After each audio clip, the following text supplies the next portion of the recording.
If you are going to start your medical life in this year, this video is for you. তোমরা যারা এই বছর মেডিকেলে chance পেয়েছো এবং যারা মেডিকেল লাইফ শুরু করতে চাও তাদের জন্য এই ভিডিওটা। এবং আজকের ভিডিওটা একটা সিরিজ আকারে হবে যেখানে আমি মেডিকেল লাইফের বিভিন্ন ছোট ছোট বিষয় নিয়ে কথা বলবো। এবং ফার্স্ট কাম ফার্স্ট আজকে আমরা কথা বলবো মেডিকেল লাইফের মেন্টাল প্রিপারেশন কেন দরকার, কারণ আমরা সবাই জানি যে মেডিকেল লাইফে প্রচুর প্রেশার থাকে। তাহলে এই প্রেশারগুলো কি? ফার্স্ট অফ অল আমি খুবই শর্টে প্রত্যেকটা জিনিস বলবো যাতে ভিডিও অনেক বেশি লেন্থি না হয়ে যায়। মেডিকেল লাইফে প্রত্যেক দিন তোমার আইটেম থাকবে এবং আইটেমের যে পড়ার সিলেবাসটা থাকে সেটা দেখা যায় অনেকগুলো পেজে, কখনো কখনো অনেক ফাস্ট একটা টপিক, 100-200 পেজ, 200 স্লাইড, বিশাল বিশাল টপিক, কখনো কখনো ছোট হয়।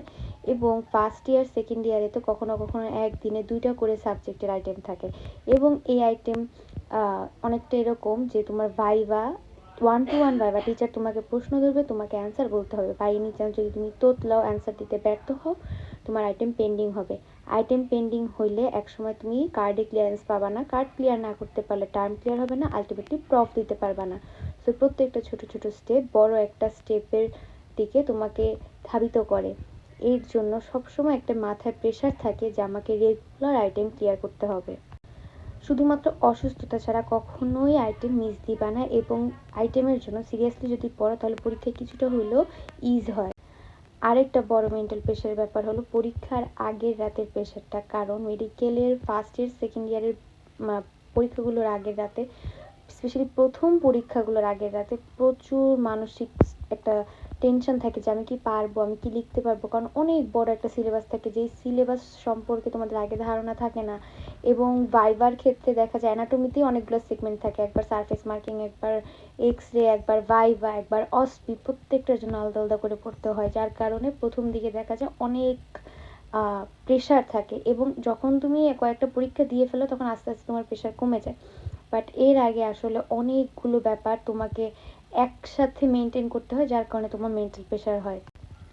এছাড়া এরপরে অনেকে দেখা যায় বাসা থেকে দূরে হোস্টেলে থাকে, কারণ অনেকেরই বাসা দূর থাকে, দেশের বিভিন্ন প্রান্ত থেকে বিভিন্ন মেডিকেল কলেজে পোলাপান পড়ে। সেক্ষেত্রে বাবা মা থেকে দূরে থাকার কারণে মনটা খারাপ থাকে, যার কারণে অনেকে মেন্টালি উইক হয়ে যায়।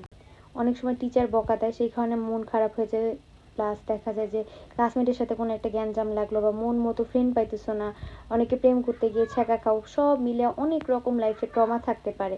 কিছু জিনিস যেগুলো তোমার হাতে আছে এবং কিছু জিনিস যেগুলো তোমার হাতে নাই, সেটার মধ্যে হলো যেগুলো হাতে আছে সেটা হলো রেগুলার পড়া কমপ্লিট করা, টিচার্সদের সাথে সুসম্পর্ক রাখা, ব্যাচমেটদের থেকে খুব বেশি এক্সপেকটেশন না রাখা।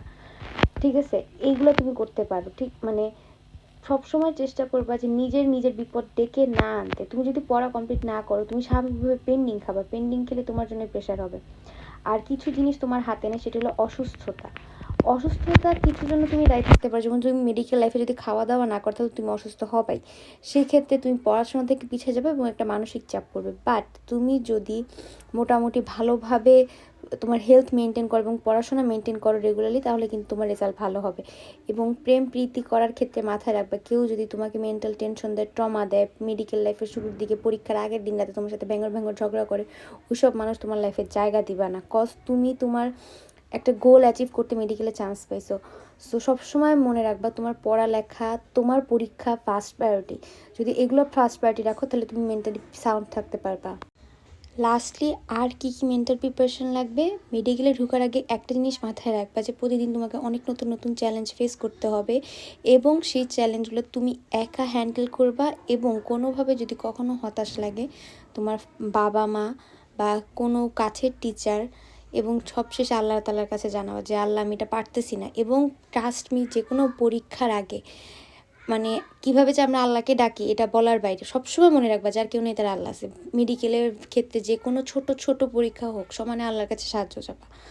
এবং সবসময় মনে রাখবে ইউ আর নট অ্যালোন। তোমার মতো প্রত্যেক বছর অনেক অনেক স্টুডেন্ট মেডিকেলে ঢুকে এবং তারা ধাক্কা মুক্কা খায় হোক, যেভাবেই হোক, তারা কিন্তু ঠিকই পার করে যেতেছে। সো মনে রাখবা মানে মেডিকেলে ঢুকাইছেন যিনি, পাশ করাবেনও তিনি। সো নেক্সট ভিডিওটা হবে অন্য কোনো টপিকে। Stay tune.